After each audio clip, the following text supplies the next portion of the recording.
All information contained in this podcast is general in nature and does not consider your individual circumstances. You should consider the appropriateness of this information with regards to your individual objectives, financial situation, and needs. Welcome to Sharing More Than the Sheets, a podcast to help you and your partner make better financial and lifestyle decisions so that you can both focus on the things that you love. I'm your host, Michael Khouri, financial planner, green thumb, husband, and just dad.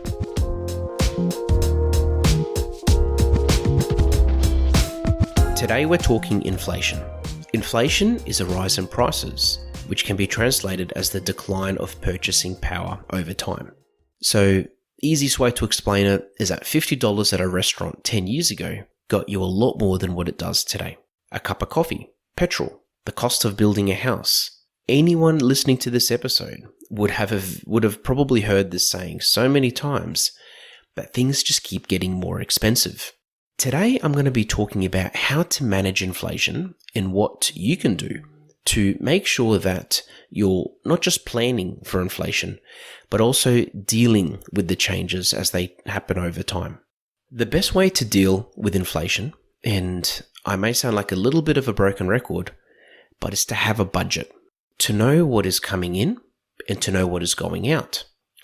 When that happens, it doesn't just help you manage it all better, but it helps you keep track of what's getting more expensive and how much it's getting more expensive by. If you can track it, and if you have a list of what you're paying for, it makes it a lot easier for you to adjust how much money you're putting into a bills account, for example, instead of just doing the same thing over and over again and just expecting things to get better by themselves, or having a bit of a nasty surprise when you suddenly don't have enough money left in your account because you forgot to account for the fact that everything's gone up in the last year. Another thing to consider is your energy bills. So energy prices are a major driver for inflation. And over time, as inflation goes up, energy is a big part of that.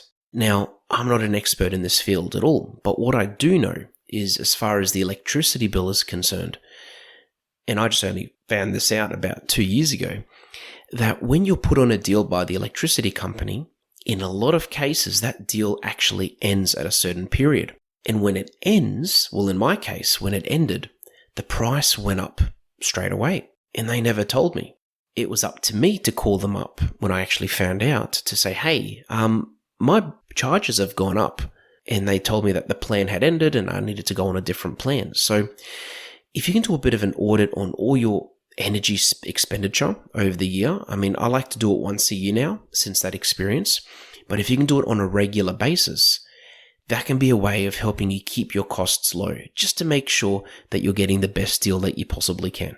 The second thing is to look at your insurances, so car insurances, for example, because again, this is something that also goes up in price because as inflation happens, the cost of repairing cars increases, and the cost of cars can also be affected, even though cars are supposed to go down in value over time, historically.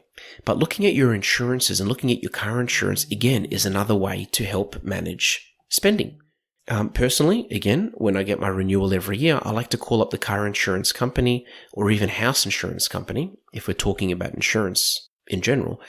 And I always like to ask and see if there's a better deal or if there's something they can do. And 9 out of 10, they actually end up giving me a bit of a discount just for calling up. So that's another little hack, which I'll share with you. Another big way to manage your spending is to look at unnecessary subscriptions and fees. So things that you're paying for. There are so many types of streaming services these days. I remember back in the days when the first one came out. I mean, the first one that I was aware of was, the main one was Netflix. And since then, there's been so many different types. And you can easily be paying for something and not realize that you're paying for it, or just know you've got it there. But if you really think about how many times you've used that streaming service in the last 6 months, and then if you look at the cost, you might find that it's not worth paying for.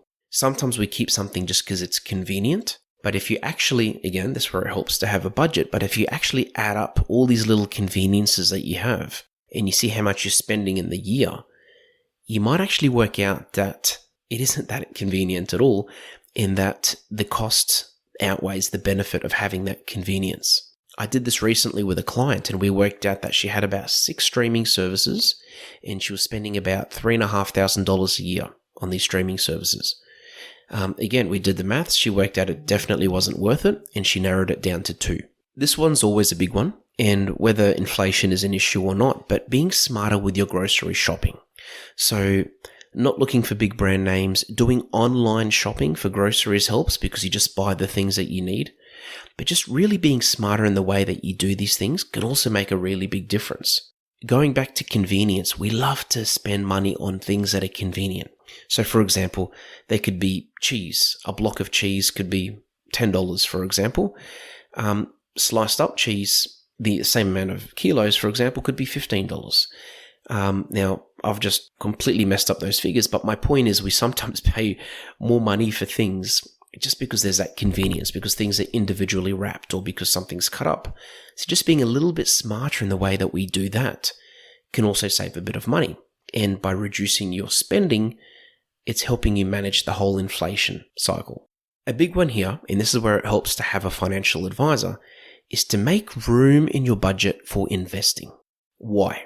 There's no guarantee when it comes to investing, but generally speaking, when you've got inflation increasing, happening every year, money in the bank suddenly is losing its value. And unless you invest that money or do something to help that money grow, you're essentially at the mercy of inflation and you're being affected by inflation. Now, there is no guarantee that investing will make your money grow because no one has a crystal ball and investments are never guaranteed to always go up. But with the advice of a financial advisor, if you're able to do something with your money to explore the option of it being invested or to explore the option of it being somewhere where it's potentially growing, you're going to have a lot more of a chance than combating inflation than just leaving it in the bank. The last point, and this is easier said than done, but is to look at increasing your income if possible. Now, this can be done by having a second job. It can be done by setting up a little side hustle or a second business, maybe something that you've been really passionate about for a really long time and you feel that you can make an extra dollar on the side from. Or even having a chat to your boss. Lately, I hear this a lot as well, but the cost of living is increasing by X amount, but wages aren't increasing by that. And that is a fact if you look at things and if you look at economic statistics.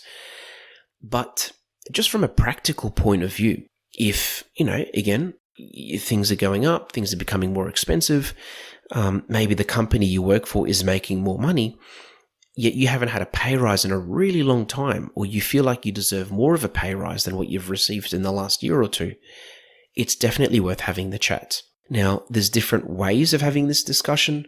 One way is to go in demanding a pay rise, and this is probably not going to get you anywhere. But if you go in and have an honest discussion with your employer and just explain that you feel like you should be paid more, explain the reasons that you feel why you should be paid more, and explain why you feel like you deserve it, then you're going to have a much higher chance of getting this pay rise. The worst thing is, especially if you ask nicely, the worst thing is that your employer is going to say no. And it might be a bit of an awkward discussion to have, but if you do it in a smart and respectable way, you'll actually most likely find out that it's going to do you'll be doing yourself a very good deed by having that chat. And by being open and honest with your employer, you're doing yourself a favor instead of just holding it inside you, knowing that you should be paid more money for what you do. So all these things I've mentioned, they are things that anyone can really do to help their budget and their cash flow in their household. But especially when we talk about inflation, especially when we talk about, something like inflation that we can't control, it's up to you to focus on the things that you can control, to not just be smarter, but to do things in a more efficient way so that you can have more money, more cash flow, so that you can manage your money better, focus on the things you love, and essentially feel better as we go through these different economic cycles. Thanks for joining us on Sharing More Than the Sheets. Please make sure you subscribe to be updated with future episode releases, and feel free to share this episode with any friends or family that you think it might benefit. Please visit us at sharingmorethanthesheets.com.au to submit questions or requests for future podcast topics. These podcasts have been brought to you by Better Financial Planning Australia. To To book a 15-minute phone chat, visit betterfinancialplanning.com.au.